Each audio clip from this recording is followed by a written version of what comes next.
Good afternoon, Mishpacha. Welcome to the Part 4 study on common law marriage that has turned into so much deeper of a study on relating subjects that tie in.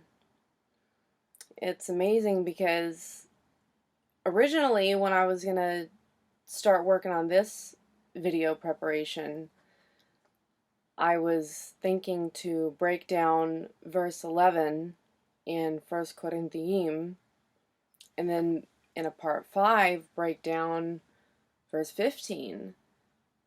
But while I was rereading very carefully those verses, I could feel Elohim showing me, no, you don't need to break all that down, just read it very carefully. And then he led me to a bunch of other verses in the Word in different sections, different books that he wants us to consider with this really heavy subject that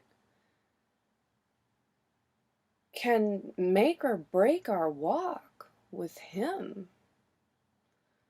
And the time is so limited these days, moving so fast. We have to be very selective on what we spend our time on. So I'm going to read out of 1 Corinthians verses 10 through 15. This Otiot breakdown is of verse 15. That's what we're going to look at before we dig into those different sections in the Word that Abba wants us to consider. But of course, before we do that, let's get his berachot, his blessing on our time with him. Abba, Father Yahweh, Tudi Abba, thank you so much, Father, for this time that we have with you this afternoon, and all of the times that we're going to get to spend rewatching this study, that you have placed your Geder HaKodesh around, your hedge of protection, so that any demonic distortions that Hashatan and his minions try to skew our understanding of be chased away by your warring Melakim, the angels that protect us. And especially, we praise you for your word and our beloved Mashiach, Yeshua's love in his sacrifice, for us to even be able to approach you through him, to be able to get the loving instruction that you provide, and to really help us to be able to read your word with a renewed mind, and to help wash away all of the thinking of the world that gets thrown on us when we have to be a part of it by living in it. Thank you so much for being with us always and holding our hand and guiding us through these very challenging decisions that we have to make, and making sure that it got recorded for our benefit, to be able to be pleasing to you and thus bring ourselves joy in you. We pray, Yahweh, through Yahushua Adonai.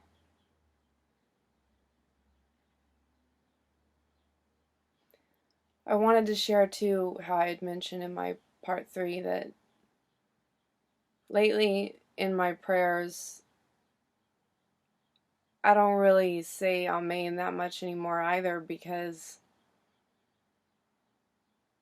when you're walking with Elohim every day, I almost used to look at saying Amen before as like, okay, that's the end of my prayer. But we don't ever want to stop praying. We want to pray continually. So it's like, it doesn't cut the flow of communication between Elohim and ourselves. And yet, of course, it's very encouraging to others if they're praying for you to say Amen, to share your total agreement with what they say. So, let's dig in, picking up on verse 10, 1 Corinthians chapter 7. And to the married I command, not I, but the Adon. A wife should not separate from a husband, but if she is indeed separated, let her remain unmarried, or be restored to favor with her husband. And let a husband not send away a wife. I'm going to stop right here to make some notes. Where it says, and let a husband not send away a wife. You know, the word instructs us, especially the heads of the household, you are to teach your wives and your children Abba Father's word. So, if the husband sends her away, that's already forfeiting a loving command from Elohim to teach your wife. How are you going to teach your wife if you kick her out? And, you know, if you're really new to the word and you're not following what I'm saying with all that, I'm going to recommend, Alan has a couple of videos that are really, really helpful with this subject. It's these two videos. Head of House and About Family. I suggest, if you're unfamiliar with what I'm talking about with the husband teaching the wife, you watch those two videos from Alan Horvath. And also, if you read in Eph'siyim, Ephesians chapter 5, that's where the main point that Shaul talked about in guiding your family, loving your wife as your own flesh. Chapter 5, read it after some prayer for Elohim to reveal to you what you need to do personally. If you're a husband trying to figure out what to do about some problems with your wife. And it's also interesting to note here where it says a wife should not. What I got out of this is I'm seeing here that Elohim isn't being as strict with the women as he is with the men, because the man is the head, and when a family falls apart, a lot of the responsibility falls on him. And when you watch those two videos from Alan that I recommended, you'll get the explanations in depth of why that is. He explains it a lot better than I could.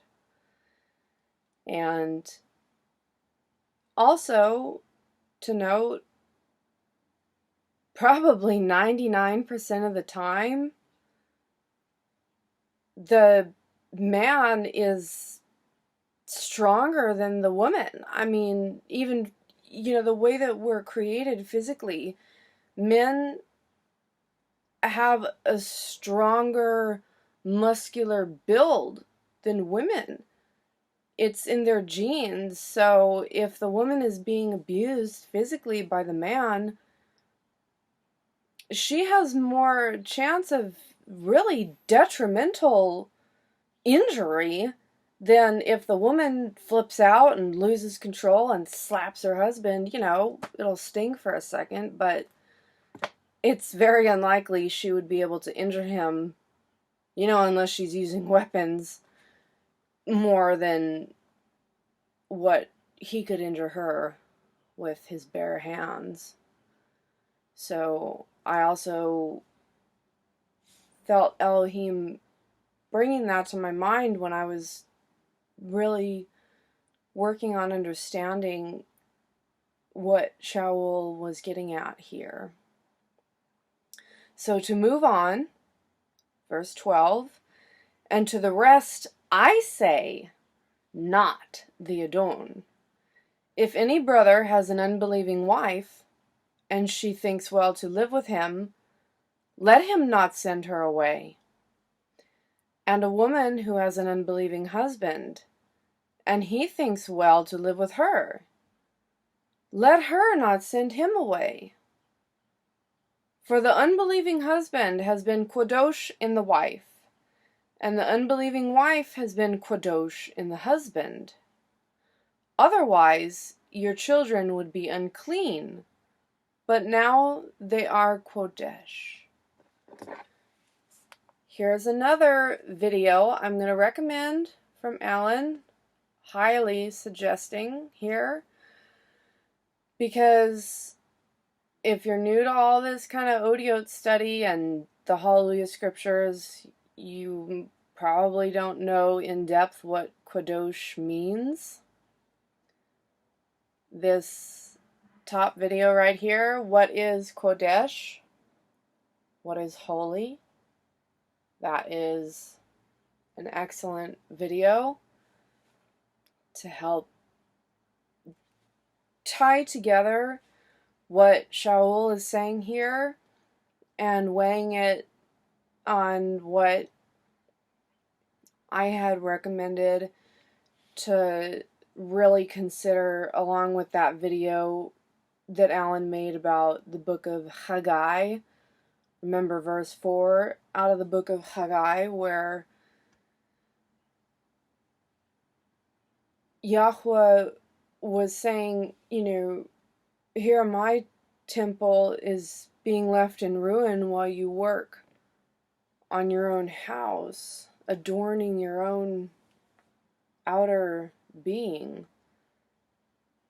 That all ties in with being kodesh, being dedicated. We have to always keep our focus, our attention on adorning our relationship with Abba Father first. So now verse 15, I'm going to read it, and I'm also going to do our Otiot study. And this time I'm going to, instead of, the last few videos where I did the reading of what the Ruach revealed to me in my time of looking at these Otiots, comparing to the verse, I usually like to break down, okay, this is that, but I kind of realize that can be kind of distracting as well. So this is an encouragement for if you don't understand which is what, get those flashcards, print them out yourself if you can't order them anymore, and study them so you can just even listen and not even have to look at the picture anymore to be able to see what's being revealed through the pictograph. So, let me put this over here and get ready to share to you this was such amazing Melta to me. Abba Father is so good to us. So here we go. And if the unbelieving one separates, let him separate himself. A brother or a sister has not been enslaved in such matters, but Elohim has called us to peace.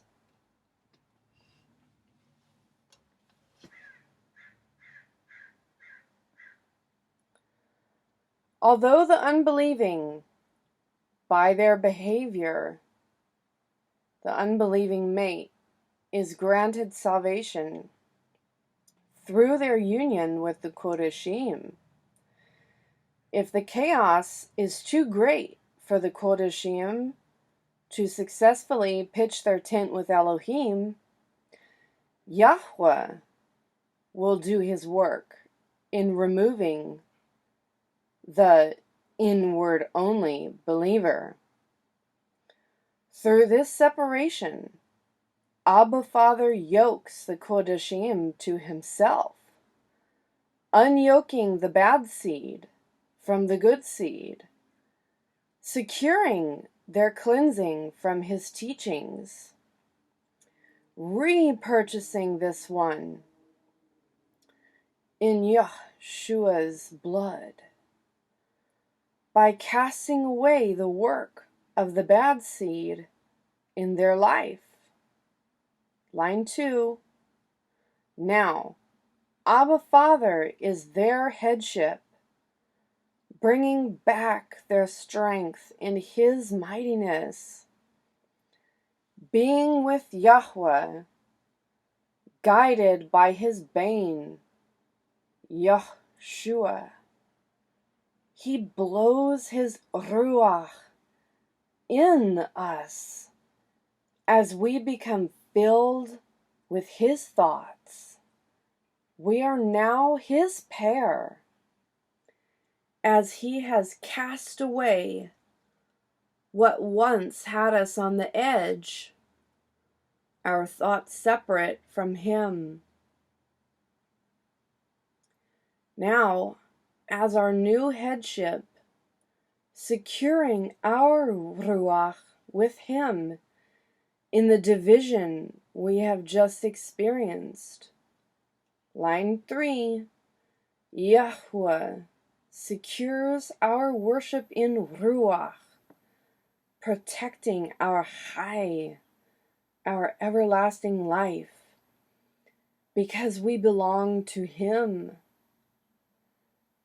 This physical experience is a monument in time, marking the new yoke he has done for us to his good seed, Yeshua, as his heir in his saving strength, mighty in washing us clean of the chaos he took away. Our continual digging into the Word grew this addition to cycle away from the darkness we were in, choosing pure worship. Line 4 here. And real quick, I'm going to note too, the little red boxes, that's what is separating the words. Now, in our new yoke, Yahweh teaches us how to be true Talmudim, true disciples, as we receive more and more Melta. The pitching of tents that was yoked to the previous headship, which showed fruit of the bad seed, no longer divides us from life with Yeshua, the good seed, and pitching tents with him. Line 5. With his protective staff, Elohim hooks this paired one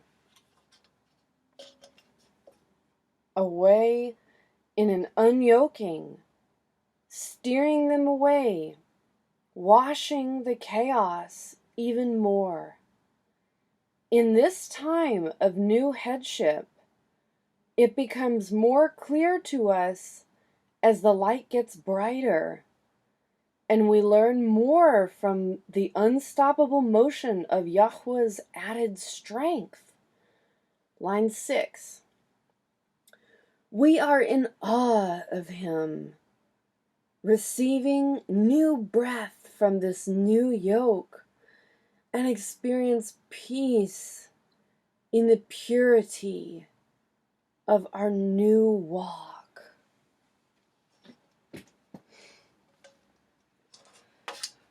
Wow.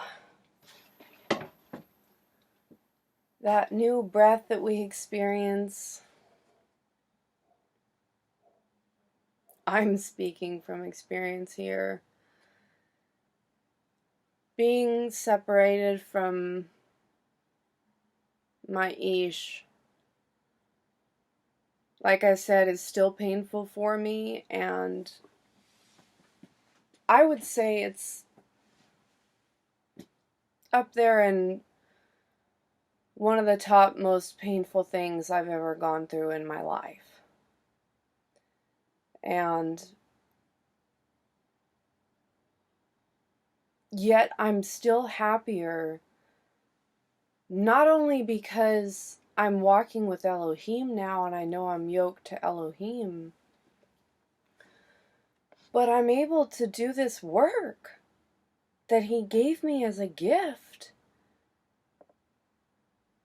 And I learn so much while I prepare for these videos, way more than I used to learn when I would just do my own personal study. And it's so rewarding, even if just one person benefits from this video. It's all worth it because, that's what Yeshua said that we can do to show our love for him, is to feed his sheep. And that was one of the things that really used to drive me crazy after I left the congregation, when I didn't know what to do with myself, because I used to feel good that I was out there preaching. And then when I left it, knowing that it was a cult, it's like, well, what do I do? So no matter what happens in your life, if you're in that transition period, as long as you keep talking to Abba Father about how you feel and asking him, please guide me to the way, he will make a way for you to be yoked to him. So, hallelujah. And another verse that I want to read before I start moving on to these other parts in the Word that tie in with this subject that need to be addressed is, I had mentioned in part 2 or part 3 of this series that if you read the book of Jude, Yahudah, and then read the book of Yaakov, James, you will see what those verses that are talking about defiled ones creeping in. It was verse 4 out of Yahudah. The ones who corrupt the favor of our Elohim for indecency. And then you read the book of Yaakov, James. If you really hone in on chapter 2, verse 12, it says, "So speak and so do as those who are to be judged by a Torah of freedom, by loving instruction of freedom."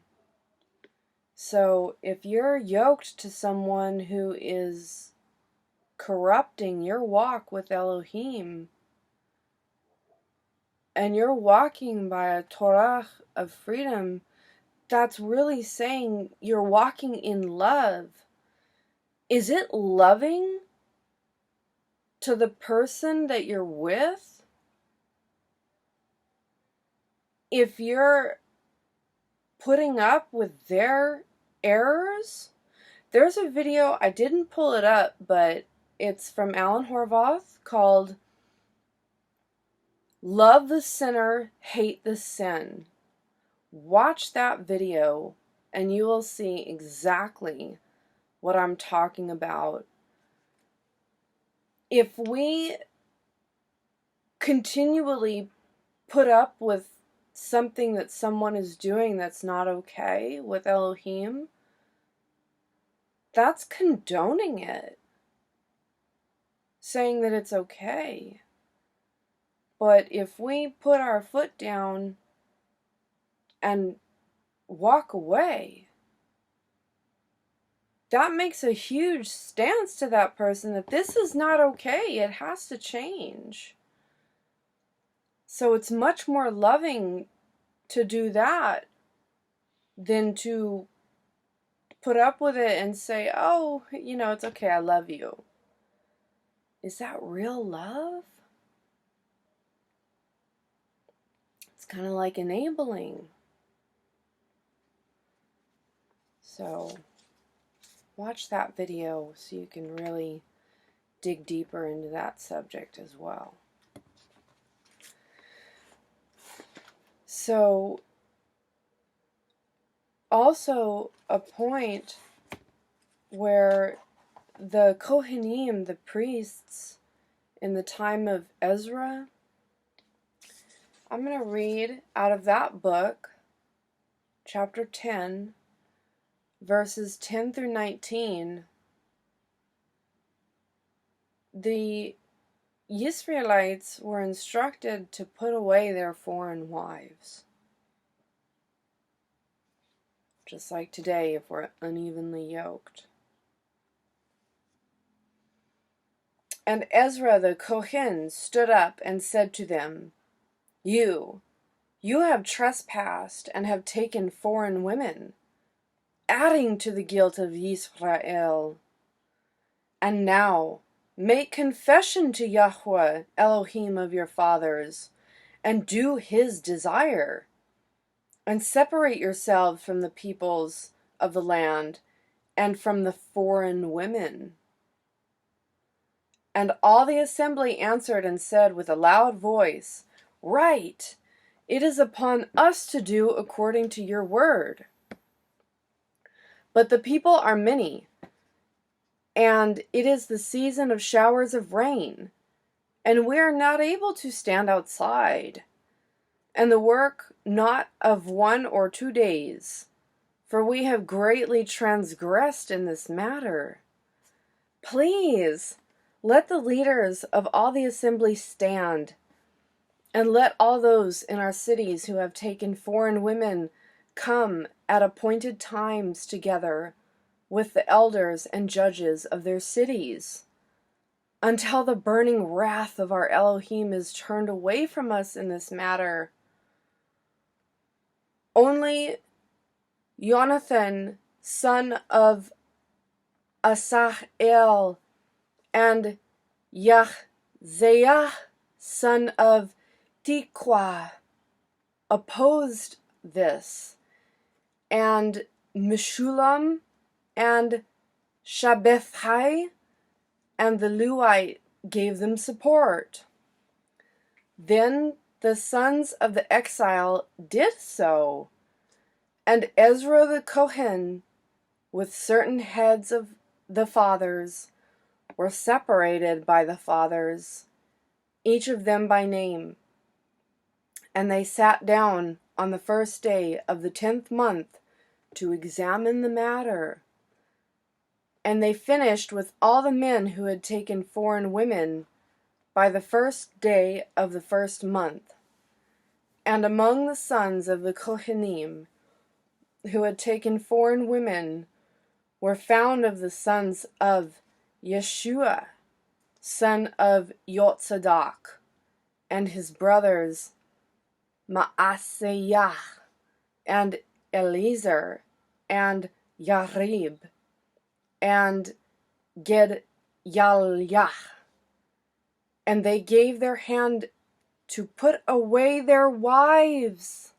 These are priests who put away their wives, sons of priests who put away their wives, who had married foreign women, unbelievers. And being guilty, they presented a ram of the flock for their guilt.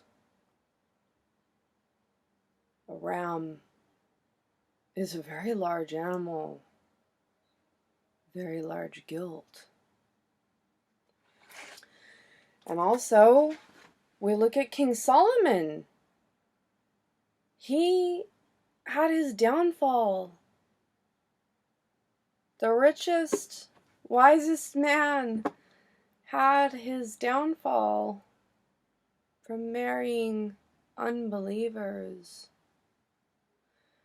Let's look at that at 1st Melakim, that's 1st Kings, chapter 11, verse 10.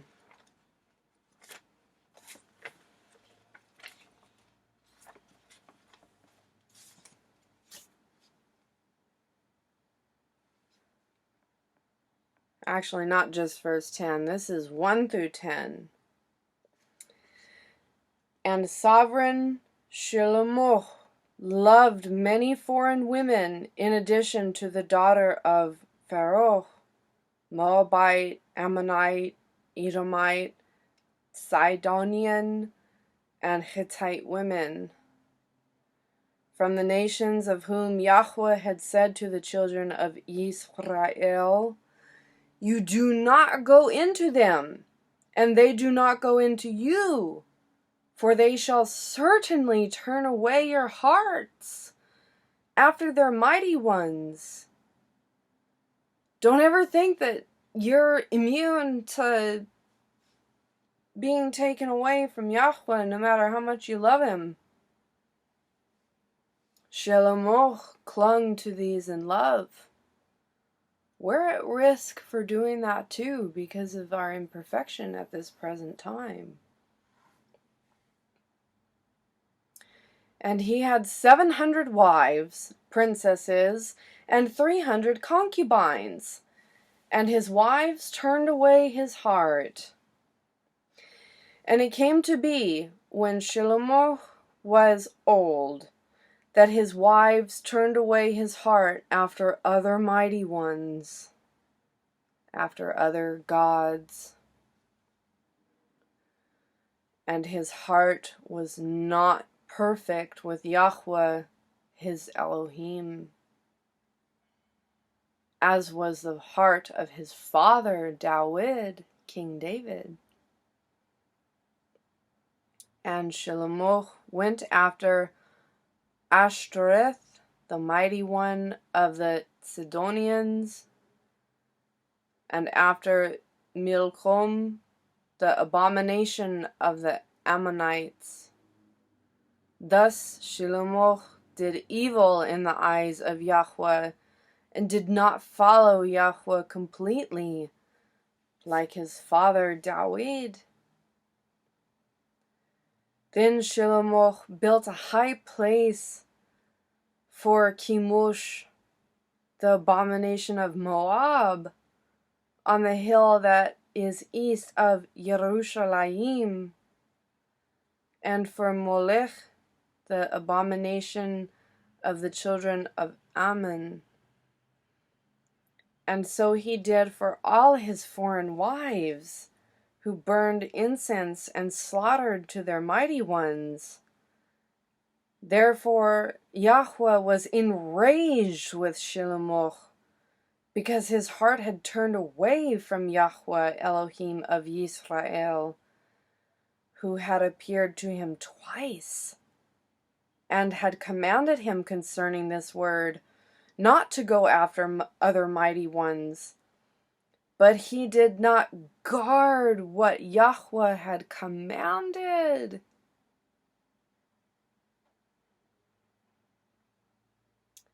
If you haven't seen my playlist yet on how do we study the Otiot, I do a word study on this word guard, about guarding Navu, prophecy, from the word, from guarding anything that's commanded of Elohim, loving instructions from Elohim. So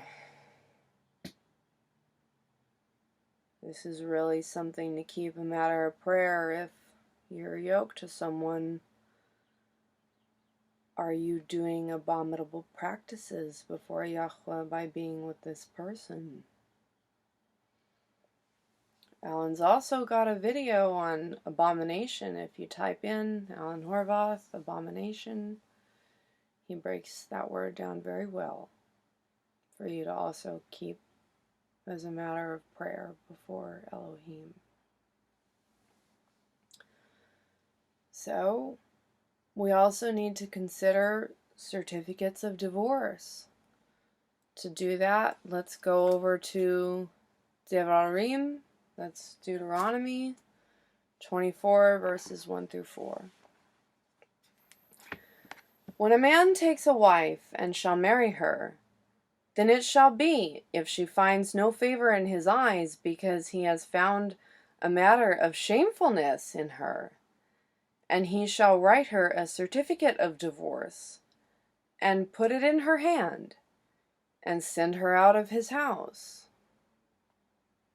And if she left his house, and went and became another man's wife, and the latter husband shall hate her, and write her a certificate of divorce, and put it in her hand, and send her out of his house, or when the latter husband dies who took her to be his wife, then her former husband who sent her away is not allowed to take her back to be his wife after she has been defiled, for that would be an abomination before Yahudah. And do not bring sin on the land which Yahudah your Elohim is giving you as an inheritance. Pretty heavy stuff here. If you're going through this, perfect time to beg Elohim to unicize our hearts, so that all his fleshly, the flesh is so much complication. But getting our focus off of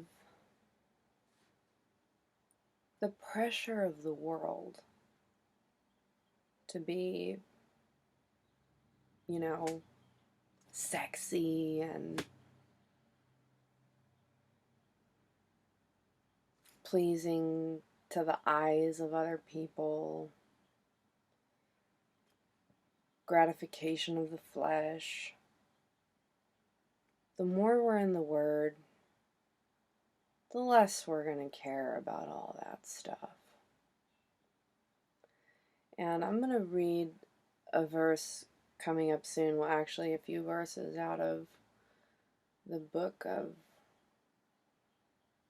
Yeshayahu, Isaiah, that you have to look forward to, that if you're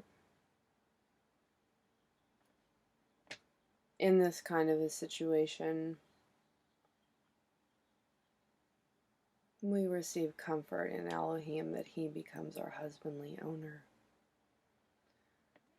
But before I get there, we need to look at the fact that even Yahudah Himself divorced Yisrael for their continual adultery spiritually that they committed on Him.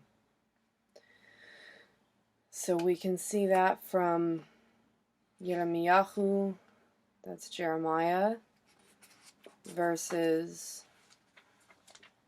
chapter 3, verses 6 through 8. And Yahudah said to me in the days of Yeshayahu, the sovereign, have you seen what backsliding Yisrael has done? She has gone up on every high mountain and under every green tree, and there committed whoring. And after she has done all this, I said, return to me. But she did not return. And her treacherous sister, Yahudah, saw it. And I saw that for all the causes for which backsliding Yisrael had committed adultery, I had put her away and given her a certificate of divorce. Yet her treacherous sister, Yahudah, did not reverence, but went and committed whoring too. Oh, man. So painful, the things that Elohim endures.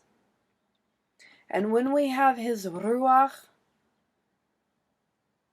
His Kodesh presence, we can endure that kind of pain too, if it's happened to us.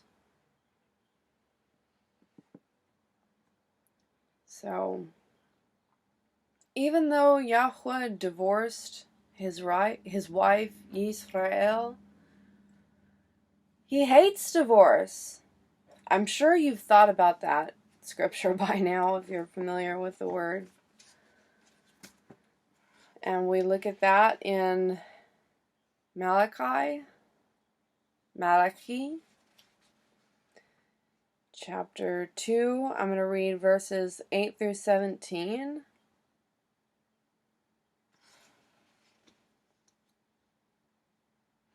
But you who have turned from the way, you have caused many to stumble in the Torah. You have corrupted the covenant of Lui, said Yahudah of Saba. And I shall make you despised and low before all the people, because you are not guarding my ways, and are showing partiality in the Torah. Have we not all one Father? Did not one El create us? Why do we act treacherously against one another, to profane the covenant of the fathers? Yahudah has acted treacherously, and an abomination has been done in Yisrael and in Yerushalayim, for Yahudah has profaned what is Kodesh to Yahudah, which He had loved, and has married the daughter of a foreign mighty one. Let Yahudah cut off from the tents of Yaakov the man who does this, stirring up or answering and bringing an offering to Yahudah of Saba. And this you have done a second time. You cover the altar of Yahudah with tears, with weeping and crying, because He no longer regards the offering, nor receives it with pleasure from your hands. And you said, Why? Because Yahweh has been witness between you and the wife of your youth, against whom you have acted treacherously, though she is your companion and the wife of your covenant. And did he not make one? And he had the remnant of the Ruach? And what is the one? He seeks a seed of Elohim. So you shall guard your spirit, and let none act treacherously against the wife of his youth. For I hate divorce, said Yahweh Elohim of Yisrael, and the one who covers his garment with cruelty, said Yahweh of Saba. So you shall guard your spirit, and do not act treacherously. You have wearied Yahweh with your words, and you have said, in what way have we wearied him? In that you say, everyone who does evil is good in the eyes of Yahweh, and he is delighting in them. Or, where is Elohim of right ruling? Man, that's like today. You know, bad is good and good is bad. So, really prayerfully considering these verses, what is acting treacherously? If Yahweh himself divorced Yisrael for her spiritual prostitution, but yet he hates it, how do we make sense of that?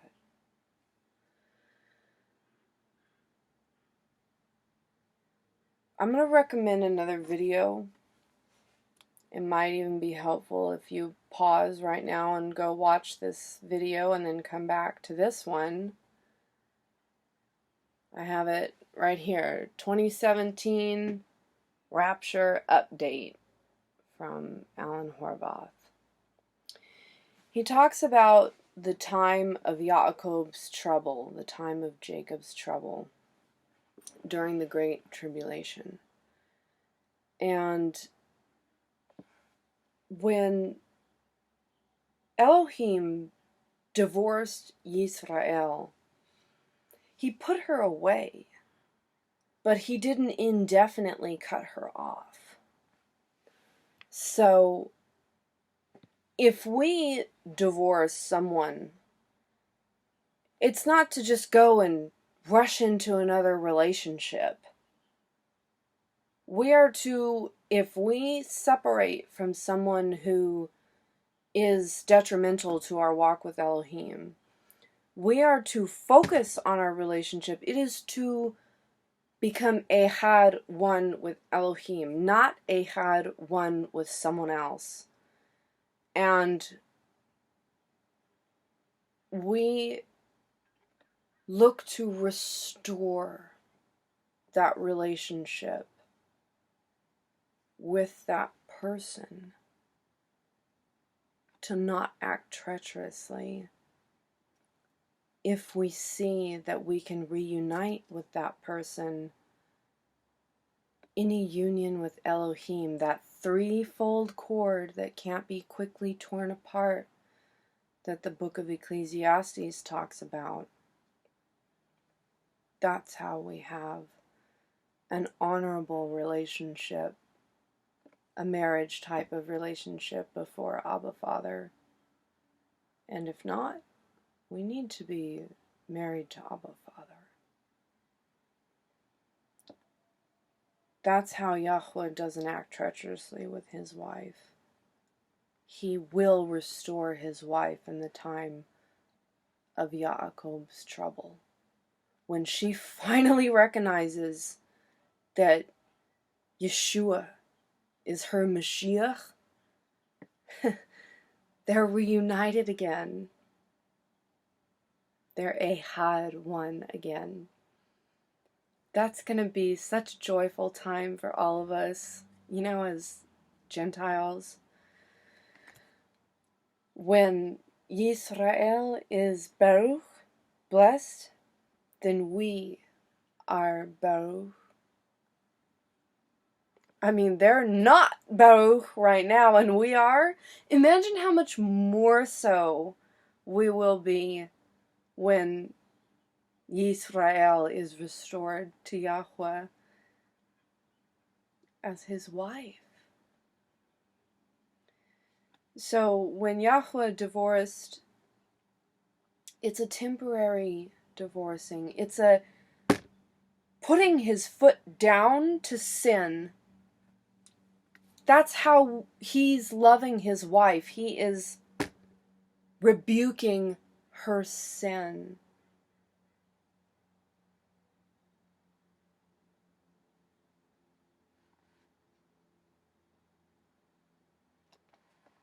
There's another verse that's coming to my mind right now, and I believe it's in Ephesians, Eph'siyim, verse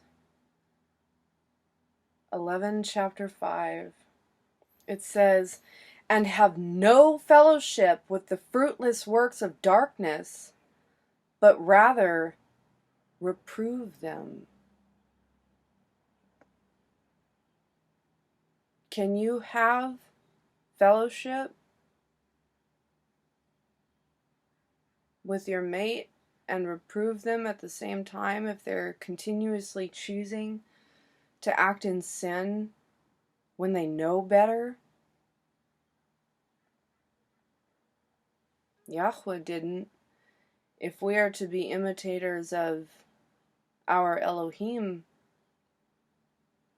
this is a good example for us to follow.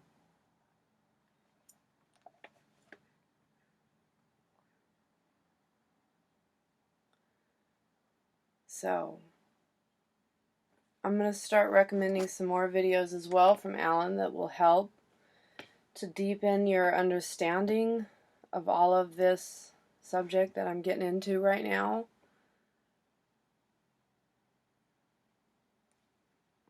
See the top one? The Bema Judgment Seat. That gets into the rewards that we can either gain through being yoked to Mashiach, Yeshua, or lose. The crowns for eternity. We want to have crowns to be able to cast back at his feet. That's eternal. Right now, like it says in the book of Tehillim, Psalms, it's here like a whisk of wind. Here today and gone tomorrow. Our life is so short compared to eternity. And the first and second resurrections, that's the top graphic. The graphic underneath is the Bema Judgment Seat, obviously. I mixed them up. That one,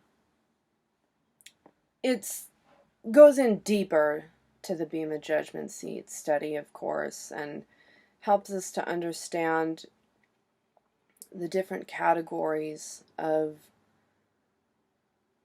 unbelievers versus believers when Yeshua returns after the tribulation and the resurrections.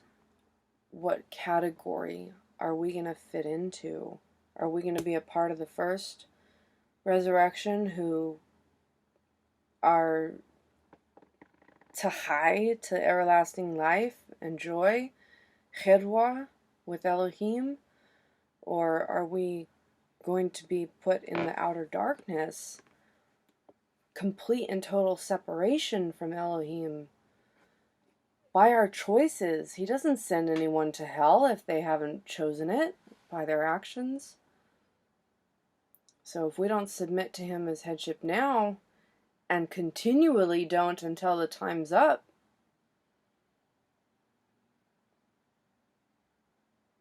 it's going to be too late. It's a big deal. It's our everlasting future. So, now I'm going to get to that verse that's very encouraging out of Isaiah, Yeshayahu. It's in chapter 54, verses 1 through 10. Sing, O barren one, you who did not bear. Break forth into singing and cry aloud, you who have not been in labor.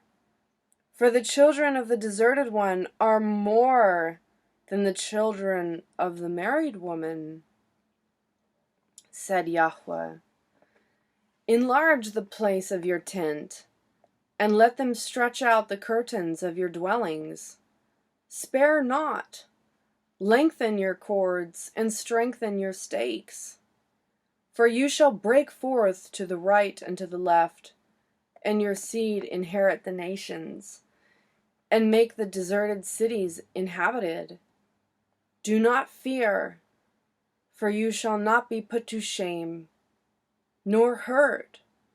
You shall not be humiliated.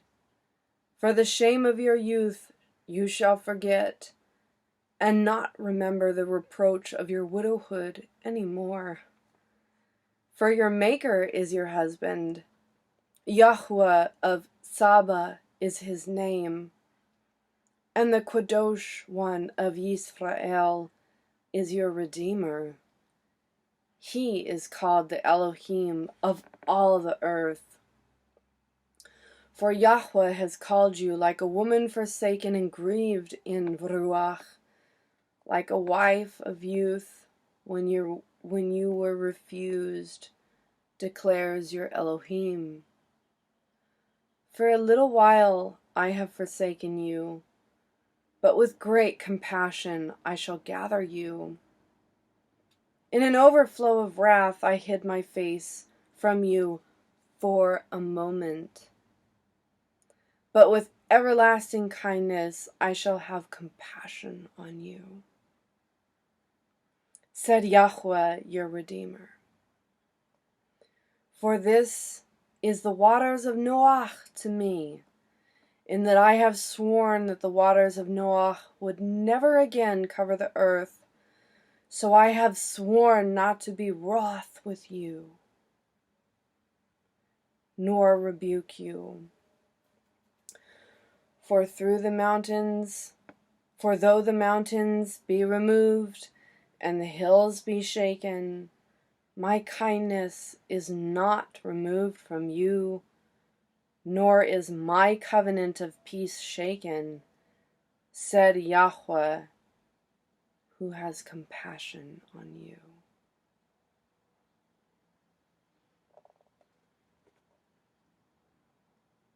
Praise Elohim for looking through our mistakes and loving us despite our imperfections.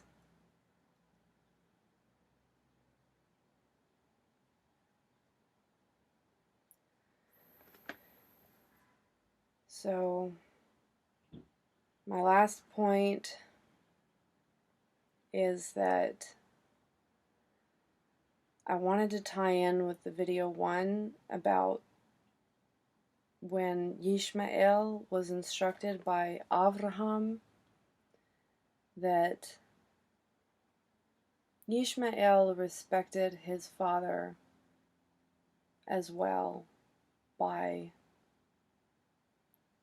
sending his abusive wife away. So we respect our earthly parents. If they don't give us their berachot, their blessing on a relationship, we respect them by not moving forward with that relationship. It's a protection. Just like Yahweh, our Abba Father, our Creator, the one who deserves our utmost respect by obeying his loving instructions. We are not to be yoked to anyone who would cause us to commit spiritual fornication to him.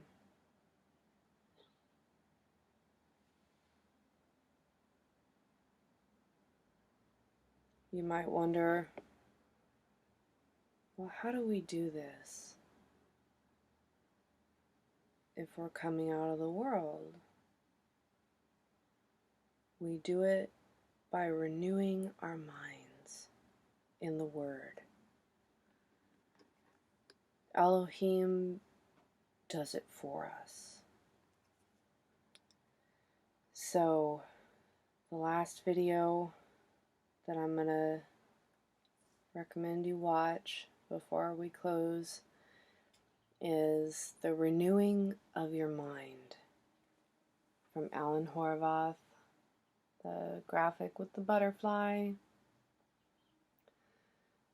He does an incredible study in there, and he doesn't show the pictures of the Otiot when he does his breakdown of Romaim chapter 12 verse 2, because it's too in-depth for the way that he likes to explain. It was too long. He likes to do the board and show like that, and he did the whole verses, and I like to do the whole verses, so I'm going to make a part 5. It'll be, Abba willing, the conclusion of this playlist, so that you can look at the graphic that Alan goes over, and I'll see what Abba shows me with that verse, and we can keep them all fresh in our minds by reviewing them over and over through Yahweh and his Ruach HaKodesh. I pray this study is a beracha to you, and that Abba Father continually hold your hand and guide you in the decisions to make with him, to keep you ehad with him. Shalom.